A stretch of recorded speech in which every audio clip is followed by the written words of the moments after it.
Because Jamaica is hot right now. Like creatively, there's a lot of people all over the world that's bringing money into Jamaica. It's a space to create your own stuff, to come and plant and grow. It's exciting. There's a lot of new things coming up, and as it relates to like systematizing the industry, it's happening. And in some cases, it has happened.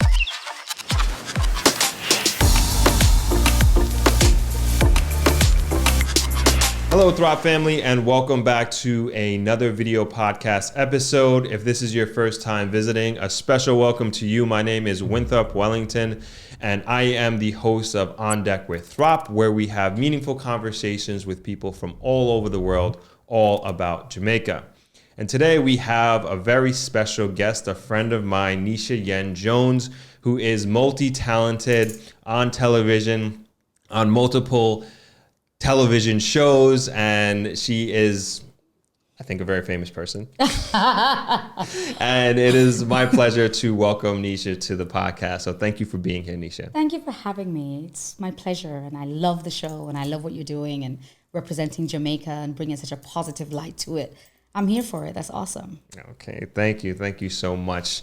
And you have an interesting story of your return back to Jamaica, but I want to give you an opportunity to introduce yourself and tell everybody a little bit more about your career and the big moves that you're making out here in Jamaica, in Kingston.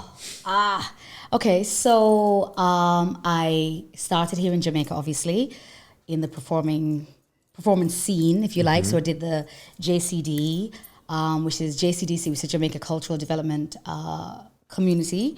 And dancing, singing as a young girl. Then I went to the UK. My mom and dad split up, so I chose to be with mom. So I went to the UK and did that for a while. That led me to college, got a scholarship to perform, to study, and then I went on to perform. My first job out of college was in The Lion King, in which I played, covered and played Nala, which is the leading female, and I did Copacabana in Denmark, and I did Stomp, Dirty Dancing, The Harder They Come, some more shows that I can't quite remember right now. I toured extensively with a few shows as well, and then I had a daughter, and I decided like 8 years ago it was time to come back home. So I came back to Jamaica. I wasn't sure where to start because by that time I've been away for many, many years. So when I came back with, like not quite understanding the scene here, but I've been very fortunate with opportunities that's presented itself to me. So I currently host Dancing Dynamite season 16. I'm also the host on Daytime Live, which is like The Real or the View, I guess you'd call it, that show, something like that. So I host those two shows. I intermittently also host Smile Jamaica, or Weekend Smile rather, and Fame Frequency as well, which is like a party type show. So yeah, that's what I do here. Okay, a lot of things going on. So I want to kind of take a step back. And I was trying to compact it for you. I was all right, how do I get it all in so we can 2 go minutes? many ways here.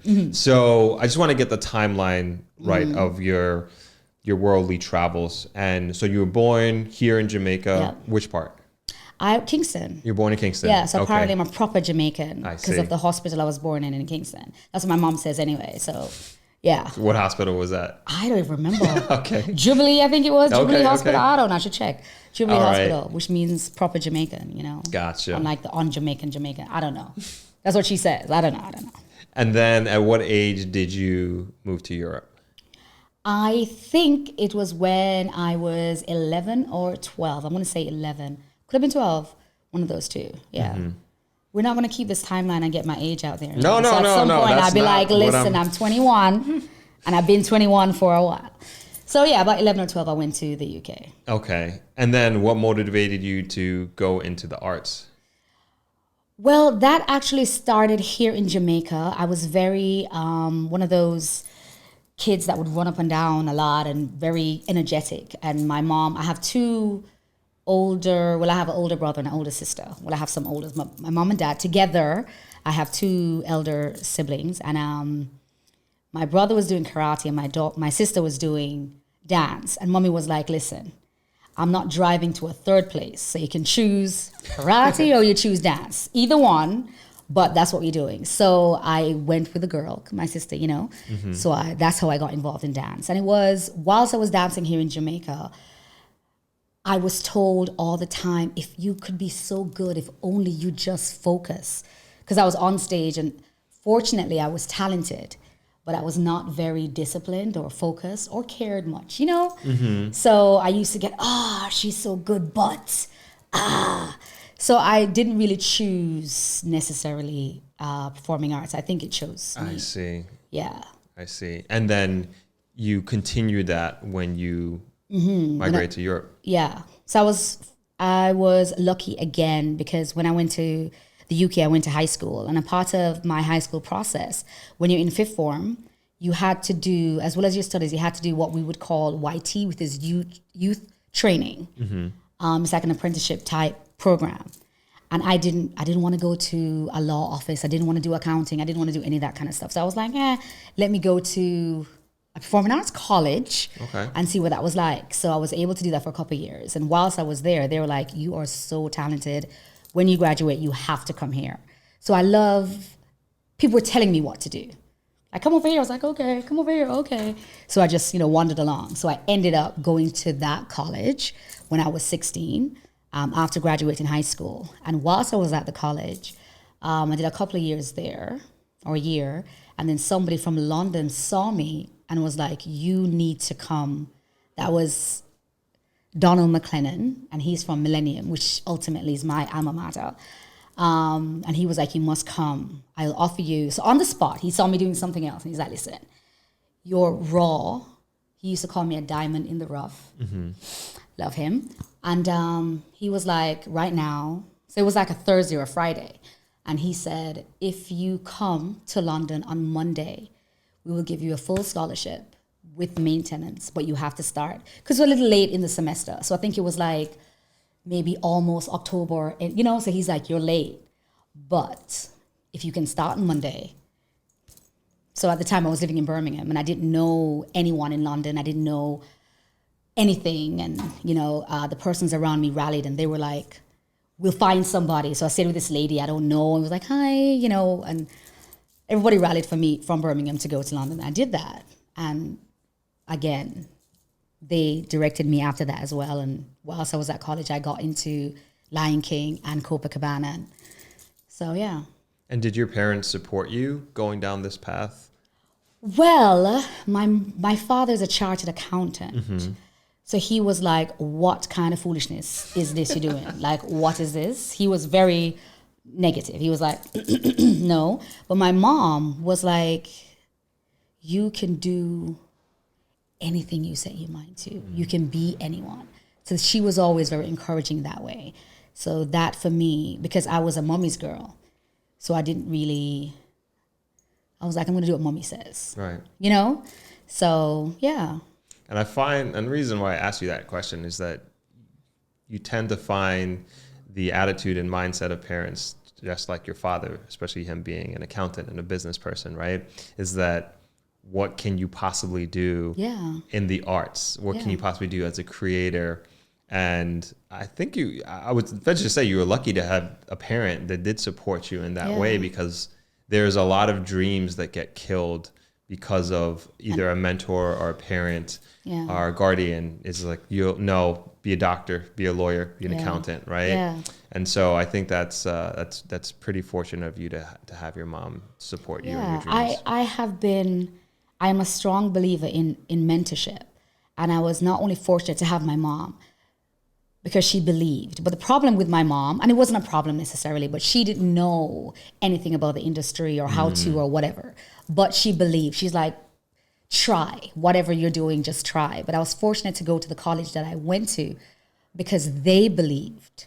So coming from Jamaica, I didn't think Lion King was a possibility for me. So I didn't have the vision to see what they could see. And I didn't have the fortitude or the understanding I just didn't have it. So I think it's important for persons to get behind somebody who see a vision for their life, if you're not possessing the clarity to see it for yourself. Right. And I, for sure, like I said, I was like, hey, I'm still like that to some degree, but I didn't have that clarity or that vision or that focus. So I'm very fortunate to have met the persons that I've met along my journey because they directed and guided my path, to be fair. No, that's awesome. And Lion King is one of my favorite movies growing up, honestly. And so how did you get the role of Nala? Okay. It's a short, long story. Okay.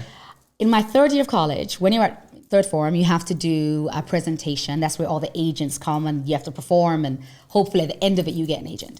So I performed this song. It wasn't from Lion King. It was actually from Ragtime. So I sing as well. So I did this song and I dance and stuff. So you're showing everybody what you can do. And somebody came to me on the panel. They were like, you know what? I see you in Lion King. And I was like, really?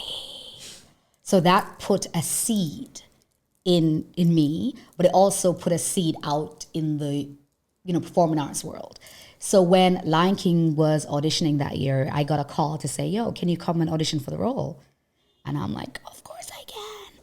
So I went and did an audition. I had an agent, by the way, from the third year performance. I got a few agents and whatever. And so I went and auditioned for the show and sang a couple songs and danced a couple danced. And then they came back again and was like, can we see you again? And sang a couple more, dance again. Can we see you again? And dance again.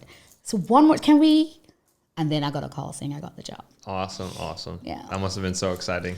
It really was. I was humbled because the little engine that could, but you don't know that you can until you do sometimes. Right. So I was like, I can. Oh, can I? So it was revelatory for me because I was like, wow, this little unfocused person can do this thing. So it was, mind-boggling for me. Right. And sounds like it was pretty empowering as well. Yeah, for sure. There was a lot going on in my childhood. So it definitely provided clarity, stability, and hopefulness again, which I kind of lost along the way, some might say. So yeah, it was good. Awesome. So impacting. And so you were there in UK for a number of years, building your career out in the arts, and you had your daughter. Yes. Yeah. And you... But let me pause you a second. I actually had my daughter whilst I was in Lion King. So I was pregnant with her. Really? Okay, look at that. Yes. Okay. I was pregnant. I know. Like I said, I was very clear. I was like, So there's a song in Lion King, He Lives in You. And there was a point that I was singing that song and being pregnant. And I was like, damn, it was emotional. It was a lot. I'm sure. And your daughter was essentially born and raised in the UK, right? And you're building out your career there, and for whatever reason, which I don't know at this point, you decided that you wanted to move back to Jamaica. Yeah. And can you walk us through that process of making that decision? Yeah. Okay. So my daughter is mixed race, and Jamaica, we're out of many one people, right? So my mom she's mixed as well with Japanese and mixed up. So my daughter came out very fair skinned, long straight hair. She's beautiful, and I remember the course of her being a baby growing up. I used to go pick her from school and stuff like that, and I was always get the comment, "Can you tell her mom that?" I'm like, or my daughter came home one day and asked me, "Mommy, am I adopted?" I was like, "Why do you say that?" She's like, "Because we don't look alike." And I'm like, "But we do. We do, because our features are the same. It's just our coloring is different." So after hearing that comment a lot of the time, being in Lion King as well, I had a couple of colleagues that were mixed race, and they were so unsure of the black side of their journey in life, And because my daughter was so fair, and because of the path I knew she had to walk in this world, I thought it was important, or imperative rather, that she was able to also stand on firm footing to say, I am half black and I am half white. And both of those experiences matter to me, and I can speak to both of them equally and fully, and they're both my truth. And I felt that whilst I was in England, especially being involved in ballet and jazz and that particular side of the industry, I wasn't able to give her a full roundedness of the black experience. I wasn't able to. I'm not saying other persons couldn't in the UK, but I wasn't able to. And I thought the best way for me to do that was for me to bring her back ayad, like come back here, let her walk as I walked somewhat, get an experience, get her Jamaican accent going, because, you know, that didn't work though. She still sounds very British, but that's all right.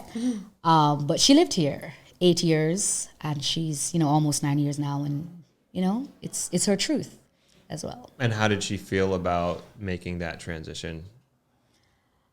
Well, she didn't have a choice. I'm joking. I mean, you're the well, mother. she didn't have a choice, but she at the time she liked it because it's sunny and the UK is rainy and wet and cold. So she was like, "Yay, Jamaica!" So she loves it. She loves the sun. She loves climbing trees. She loves swimming. All those stuff. Like now, she's ready to spread her wings. You know, as all young adults are. So she's ready to. She don't know where she want to go, but she's ready to go somewhere. Gotcha. So, but at the time, she enjoyed it.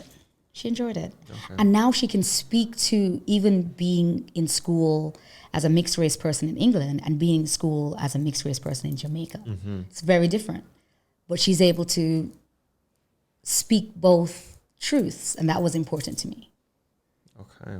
And that's obviously a big deal, moving from the UK to Jamaica, and I'm sure that, you know, making that decision is not easy. Mm-hmm. And a big part of that, I'm sure is your income. Like, how are you going to transition your skills, experience, and everything that you've lived your life up until that point and make it work in Jamaica, and of course accelerate? Because I think if you're moving from one place to another, it should be I'm sure in some way trying to level up. Mm-hmm. And how did you go about finding opportunities here in Jamaica to make that transition? Well, interesting. I have so much to say about it. I hope I can concisely express what I'm thinking, because when I came here with my skill set, the first thing I did was to become a lecturer at Edna Manley College, because performing arts is what I did. I wanted to give back to the community. Being the only black girl in England in many spaces, it was a passion of mine to train up other young Jamaicans, you know, and like, go, you can do it too. Because like I said earlier, I didn't see that for myself. I didn't know that was possible. So it was important to me to elevate the young ones and, you know, fill them and send them off. So the first thing I did was went to Edna to become a lecturer. I also tried to dance here and sing and act here in Jamaica. And then I realized that financially, it's not the same. So being a leading lady in England and being a leading lady here, it's not equivalent. So I was like, okay, so I need to pivot. So that's how I got into other things like hosting and, you know, events and wellness and designing and stuff like that, because it wasn't. Our industry is not, in Jamaica, it's not as systematized to accommodate the industry in the way that I think we're going towards that now. But 8 years ago, you know, it was baby steps. So it wasn't an easy transition per se. And I had to think on my feet. I had to try to seize opportunities and create opportunities for myself as I went along.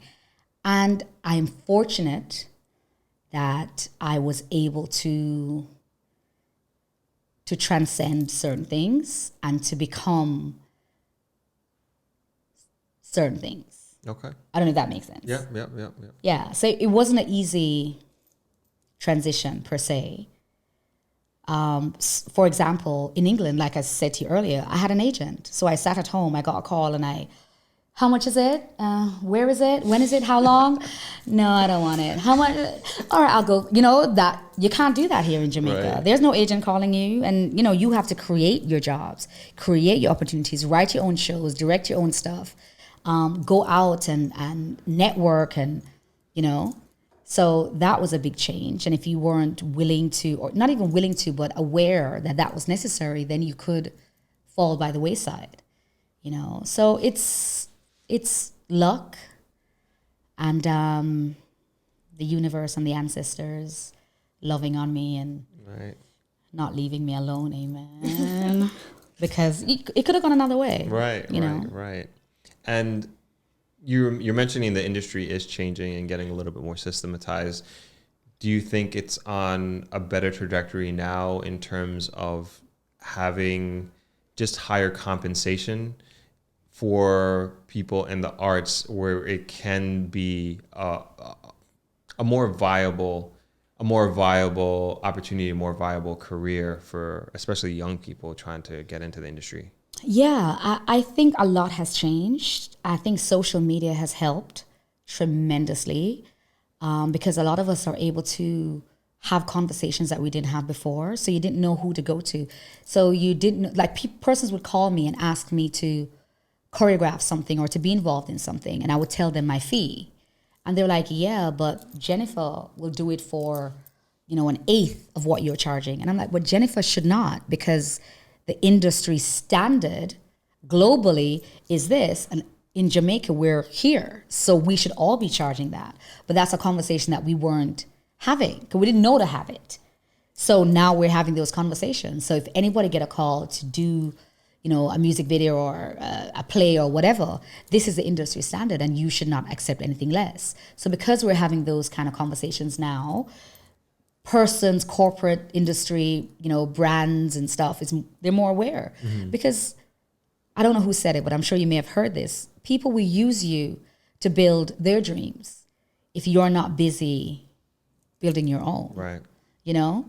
And that's definitely something that will happen a lot if you're unaware of what the standards or the standardization is as it relates to like income and how much you should charge and what the process are for certain things. I mean, that's such an interesting topic to kind of get into, and I could talk about this all day. And I find that to be so true that, and I'll just take what I'm doing here with video production. And it's so, everybody's operating in these silos and they will one up each other by almost downgrading themselves so they can just get the job and get the money to come in. And like, one, that's obviously bringing down the market rate. And then two, the person who is doing that, usually they're probably not as skilled in that area or that level of production that I could bring to the table. Yeah. And so what I find in this business, and really a real reason why I really don't go down that path a lot, is that there needs to be, one, an education of the market to have people understand what these global standards that you mentioned are. And then two, like you were saying before, we need to work together as creatives to like, look, we're not going below this price, and understand like how the market works, and how by doing that, you're literally working against yourself in the long run, and you're getting less money. Yeah, you may get the $5 today, but that $5 should actually be $100. Yeah.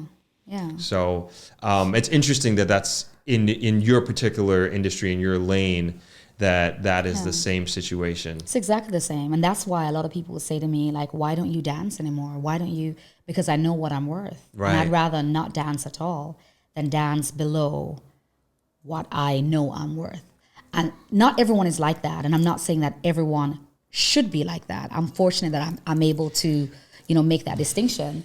And I'm not telling persons like stay hungry and, you know, starve to death because of your standards.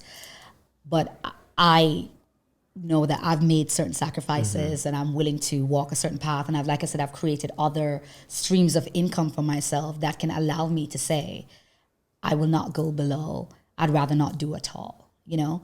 So that's why I've let go of certain things that I loved. Like in the UK, like I said, I don't dance anymore in the same way I dance on TikTok and, with my daughter and like, but I'm not like competing globally like I used to on that level, singing globally like I used to on that level, because I don't feel I should compromise on certain things. And finance is definitely one of those things. No, that's also a good point, and I should be mindful of how I say that, because I do think that I'm in a privileged position, and put yourself in a privileged position by working so hard and getting yourself to a level where you can say no and where you can demand that your value be met on every job and every freelance job that you go to, right? And I'm fortunate enough to be in that position too, where I can kind of work on my passions directly. So I do get it, people are just taking what's coming through the door and whatever they can get. But man, if you can put yourself in a position as a creative to say no and get what you're worth, especially if you're talented. Yeah. Especially if you're talented. And my thing as well is like,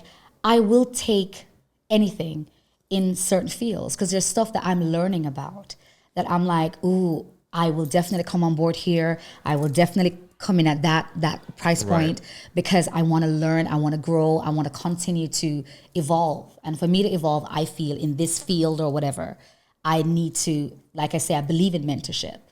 So it's not to say I won't humble myself and be like, of course, let me, sure, what do you need? How can I serve? In certain fields, but not in a field that I feel that I have been performing, at the highest level. Like I won't compromise on that. But there's stuff I don't know. You don't know everything. Right. So there's part of the industry, like hosting. When I started hosting, I was like, let me like tiny baby steps, baby. Like, no, I wouldn't accept the huge jobs. But that's the other thing. When you have integrity, you move a particular kind of way as well. So what you were saying earlier, like, I can do it, or, I'll come in less. I wasn't about to do that because I felt I am not the best qualified for this. I feel I have some more to learn before I can jump out like that. Mm-hmm. So it's better for you to call somebody that can represent you the way you deserve to be represented. Right. And right now, I don't think that's me. So that's how I started building myself. Like now I'm like, I will not, but right. There's lots to learn. Life is long, and sometimes you're here and, telling everybody what to do. And then sometimes you're here and you're being told what to do. And it's how to move with grace and humility and, Right. So in regards to your career and the many things that you're currently doing in 2022, can you give us a bit of an update? You mentioned a bunch of shows, but also if you can tell us a little bit about each one. Yes. So Daytime Live is my baby. What channel? It's on Television Jamaica, the nation station. Yes, it's at 105 on TVJ on Tuesdays, Wednesdays, and Fridays. It's a talk show, which I host with a co-host rather, let me be clear, with 3 other hosts. One of them is Craigie T from TOK. The other one is Dufton Shepherd and Sanique Vassiano. Now, she also hosts Altogether Sing. That's it. Also on TVJ. Yes, so I do that. It's like an entertainment, educational show. Lots of vibes, a lot of fun, very energetic. I also host Dancing Dynamites, which is a show that young persons form a group and they enter a competition to win like a couple million Jamaican dollars. I think it's like 3 million right now. But weekly they win prizes. So they enter and you do different genres of dance, dancehall and ballet and jazz and modern and everything like that. And then starts with many, many different groups. And then it cuts down to the final 10, then it cuts down to then you have the winner. So it's very energetic again, very exciting, and it's giving our young people an avenue to, Jamaica is known for dance hall, it's known for the dancing and stuff like that. So it's to give them an avenue, like we're talking about earlier, to use their talent, to grow their talent, to hone their talent, and to get an income as well. So it's training them for the world. So whatever they come with, they're growing, they're learning, they're transforming to hopefully get, better jobs, better opportunities going forward. They can also get an opportunity to go to get your degree as well in performing arts. So it's it's a part of me giving back. So I really enjoy that. Fame Frequency, it's another show. Fame Frequency is, because of the pandemic, everyone's stuck inside. So we have a Saturday night, we have like a show that there's music and the DJs and it's awesome. And I host it and, dancing. It's like a party, online party, except it's on the TV. Mm-hmm. So, yep. And then intermittently, I host Weekend Smile, which is on Smile Jamaica, which I'm sure you guys are familiar with. But I host Weekend Smile occasionally. So, yeah. I also deal in wellness, though, as well. So because I dance, persons come to me for ballet training or Pilates and stuff like that. So corporate entities like JMB or Sagicor or whatever reach out to me and say, can I formulate a plan for their employees? And I do that as well. So when do you sleep? I don't. I don't at all. I wouldn't imagine so. There's no sleeping. It's just like go, go, go, go, go all the time. That is a lot. That is a lot. It's a lot. It's a lot because everything it's a lot. I'm not going to lie. And I'm a single mom as well. So it's wonderful. But I'm also the personality type that I am. I'd rather do more than less. And I'd rather have a lot to do than nothing to do. So it suits me. So I appreciate you even more coming out here and doing this. Yeah, dragged in the grill like 4 hours, like, Yeah, but it's good. I enjoy it. Okay. And what are your, I would say, next level aspirations and goals for your career? Ooh. Well, that's interesting. I don't know if I should say this, but okay. Can I let you in a little truth? Please. And don't tell anybody. I won't. So it's just between you and I. Promise. Nobody. It's our secret. Our secret. Okay. So when I was 19, my sister died. Oh, wow. And like I mentioned before, she's the reason I started in this industry. So I made a vow to myself a long time ago that before I transition, I would do something for her. So I have written a play / musical for her.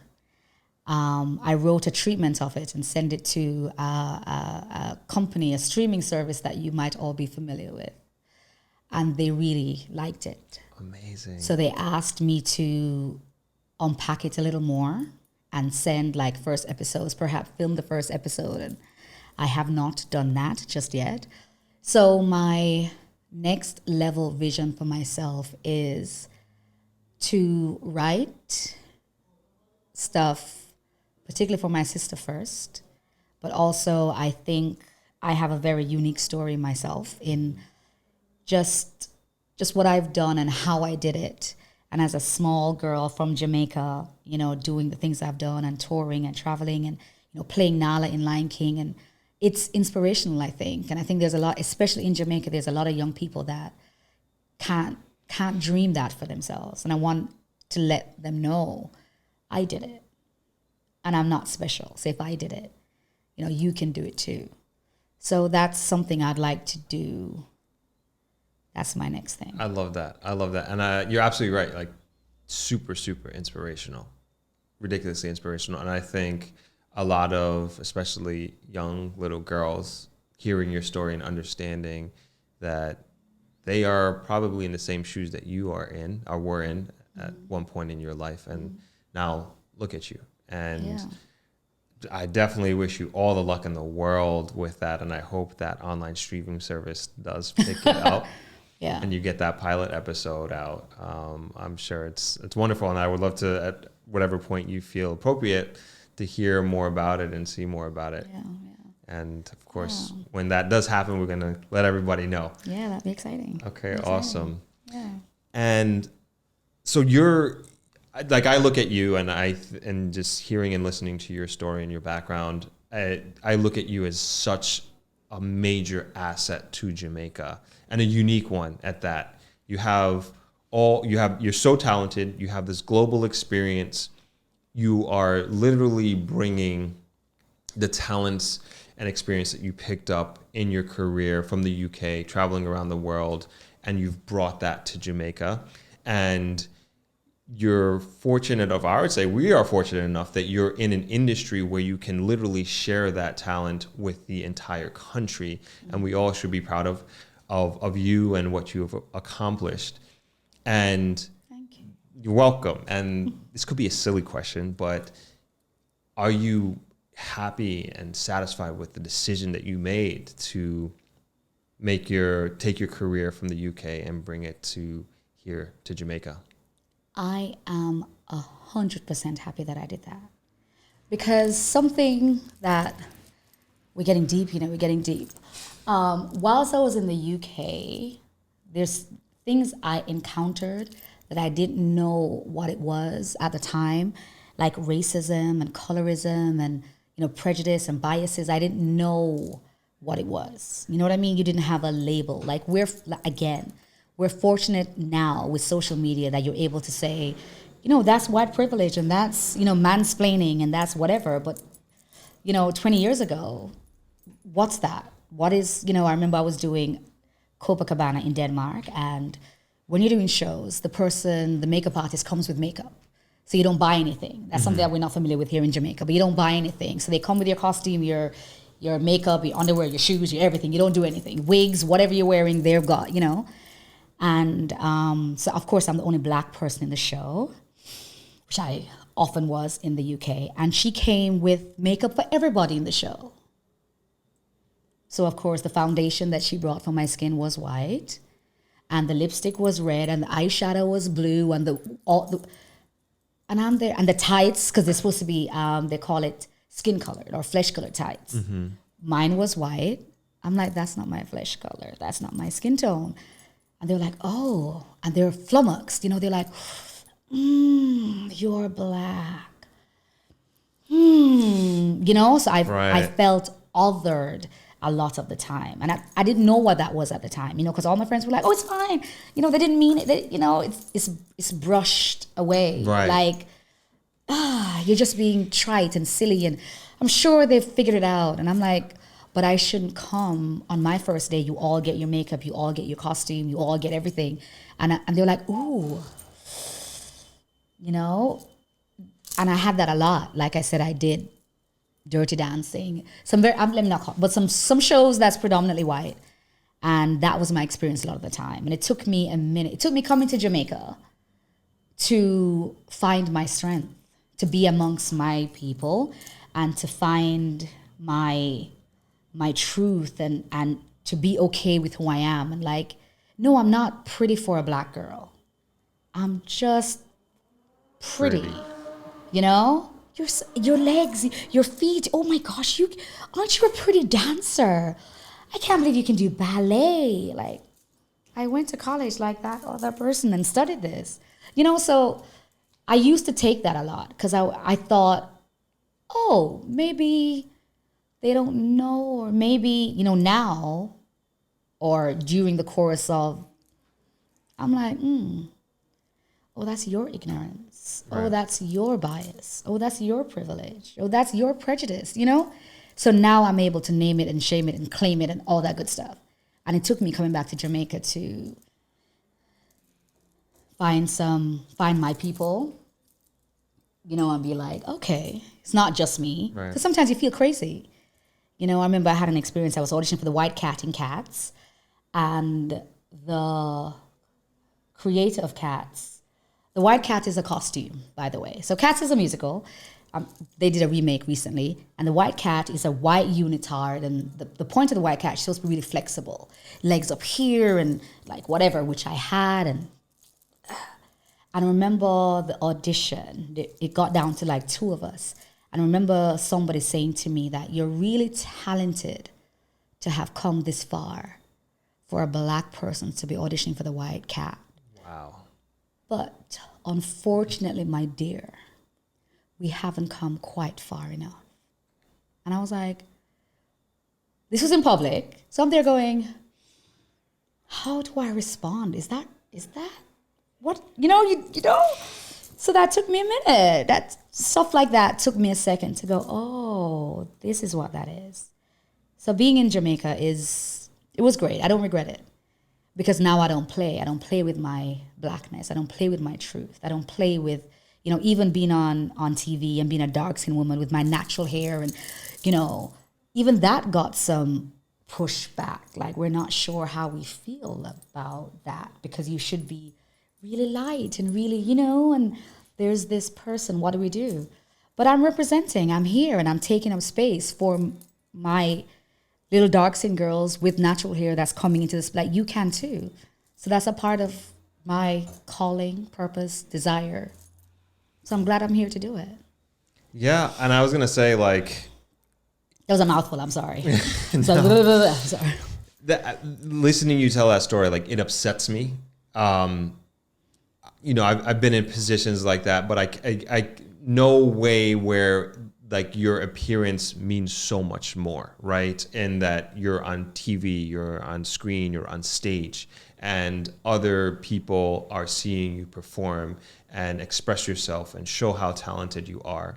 And it makes me think back to like the Sidney Poitiers of the world and what they had to go through, and them being trailblazers in their own ways, in their own rights. And that you're going through in Denmark, I mean, that's sad. It's racist. It's prejudice. They have their own internal biases. All of that and above. But then I also think that I like to think that you were a trailblazer in your own way, and that the next Black male or female that comes, that they won't have to put on white leotards, or they won't have to put on tan or white foundation, that they will have learned their lessons, so to speak.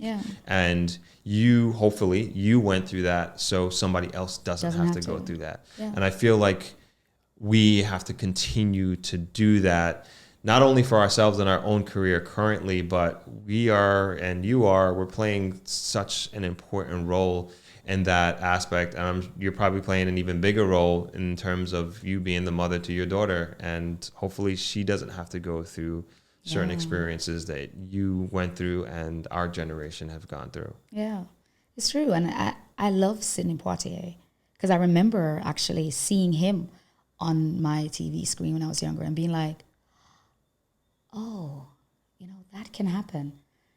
So because I act as well, and he's one of the persons I remember going, and at the time, and the way he carried himself as well, because that's something I believe we have to represent in a certain way to show others that that there's not one look or one feel, one aesthetic, one experience that is a Black experience. That's something else that's important to me. You're right.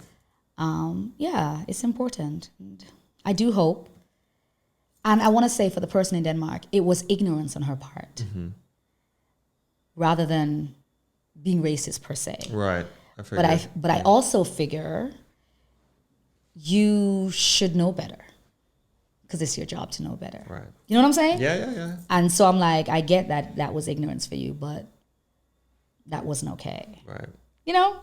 And that's okay too. It's okay because she's learned her lesson, and they've learned their lesson, and hopefully, we've moved on from that.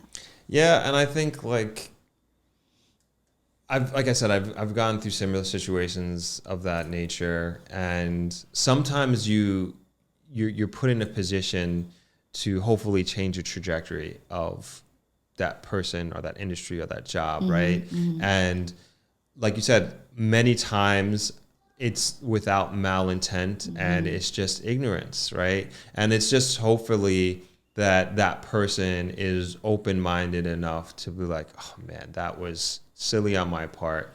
Yeah. Glad you were here to help me through that. And I'd like to believe that we're in a world that is moving in that direction, right? And that we could have these open conversations and dialogues, like you were saying about mansplaining and just not having, again, the right makeup on set sort of thing. And we can have these open conversations so we can all learn from each other and move forward, hopefully amicably. Yeah. And it's been brave enough to have those conversations. And like we said earlier, being in Jamaica, like having the conversation, like know your worth. Like you don't have to accept, because you need the job, doesn't mean you compromise. Because if you compromise today, you're going to pay for it next week. Because if somebody comes and say $5,000, offer you $5,000 to do something today, for example, they might come back next month and say four. And then in whatever, then it's one, So we all need to stand up so that next time you're still getting that or more. But if you keep undercutting yourself because you need the work, then it will always diminish your value. But it's having those conversations and saying, be brave enough to stand up and call us as well. So I tell persons all the time, like, reach out to me and let me advocate for you, or let me reach out to somebody that can advocate on your behalf. Because sometimes, and this is the point, when I was in England, I was the only Black person in the room most of the time. So there's nobody on my side. There's nobody sympathetic to what I was going through. So it was very lonely, So here in Jamaica, I'm like, I'm here. Like, you're not alone. And do not accept that. And let me reach out to them and try to get you the job and get you paid the way you should get paid and stuff like that. So, yeah, thank God for these conversations and. And what advice would you have for a young person here in Jamaica who is either just getting into their career and into the arts, or who wants to explore that as a possible career for themselves? Train, get to know your craft, go learn, take some time. Like, don't be so quick to lead. Follow, be excellent, learn to be excellent, because we're all learning. So walk with humility, because I feel like sometimes, especially when you're young, like my daughter thinks she knows everything. She's like, actually, I'm like, don't actually me, actually, So it's wonderful, because I remember being young. I know everything, and my mom would tell me stuff. I'm like, what do you know? What do you know? Only to realize, oh, she did know. So learn from us. Don't go through it yourself. You don't have to. Don't spend a couple of years failing, making mistakes. Just learn from mine, So yeah, my biggest thing is train, become the best. People say I'm a diva all the time. And I'm like, what do you mean a diva? And they're like, you're just so good at what you do. And I'm like, yeah, I am a diva. Not in the negative, drama way, but I know what I do very well. The stuff I don't know, I'm like, how do I do it? Like, let's work on it. But what I do well. So that would be my advice to young people. Learn, travel, learn, grow, be a sponge, and then kill it. Awesome. Not kill it. You know what I mean? Like, execute. Right. Yeah. I love that. Yeah. And as for folks, Jamaicans who have moved abroad, who are considering coming back, and maybe they are themselves in the arts in Canada or in the UK or wherever they might be in the world, is there opportunity for them to bring their talents to Jamaica, to Kingston, and your industry? Absolutely, because Jamaica is hot right now. It's hot, like creatively, it's hot. There's a lot of people all over the world that's bringing money into Jamaica. It's a space to create your own stuff, to come and plant and grow. It's a hotbed right now. Like, it's exciting. There's a lot of new things coming up, and as it relates to like systematizing the industry, is happening. And in some cases, it has happened. There's mapping happening and unions forming and things. So it's definitely, from when I came, it's definitely changed and evolved and is evolving. And now is the time to come back and really contribute and continue to propel it even further. It's a good time. And is there a specific talent or skill set that you would like to see here, or that is very sought after, but just we don't have that thing right now? No, because Jamaicans are amazing. What Jamaicans do with what they have is phenomenal. Like, there's work happening here that is phenomenal. Like, I am a very talented person, and I look around at some persons who didn't have the opportunity to do Lion King and Stomp and Dirty Dancing and Porgy and Bess, and I hear them sing and dance, and I'm like, They're like singers. I'm like, no, you sing, because they're amazing. Yeah. Especially because the opportunities weren't necessarily presented to them. The only thing I would say that we can do better at is, and this is not just Jamaica, this is globally actually, the creatives in globally, but Jamaica, we're not always administrative. Gotcha. So we lack the business acumen to match our creativity. And I feel that is the downside in Jamaica. It's not the talent. It's not that America is more talented than we are. It's that they understand intellectual property. They understand capitalizing on their talent. They understand using their talent to create income. They understand not taking it for granted. Like, we would give it away. Dancehall culture, the biggest reggae festival is actually, I believe, in Sweden. It's in Europe. It's not in Jamaica. Why is it not in Jamaica? Like, of course it should be in Jamaica. Why? Pardon? There are dancehall competitions happening, dancehall whatever happening. We don't have that here. Excuse me? Dancehall queen competition used to be here, but it's not anymore. You know what I'm saying? Our acting scene, we don't have like Trinidad has a film festival. Why Jamaica don't have a film festival? Yeah, that's crazy. You know what I'm saying? I'm like, what are you talking about? Yeah. They're smaller than we are. Like, what's happening? So stuff like that. And I do believe it's purely because we're not using our creativity as a business enough. So we need that mindset.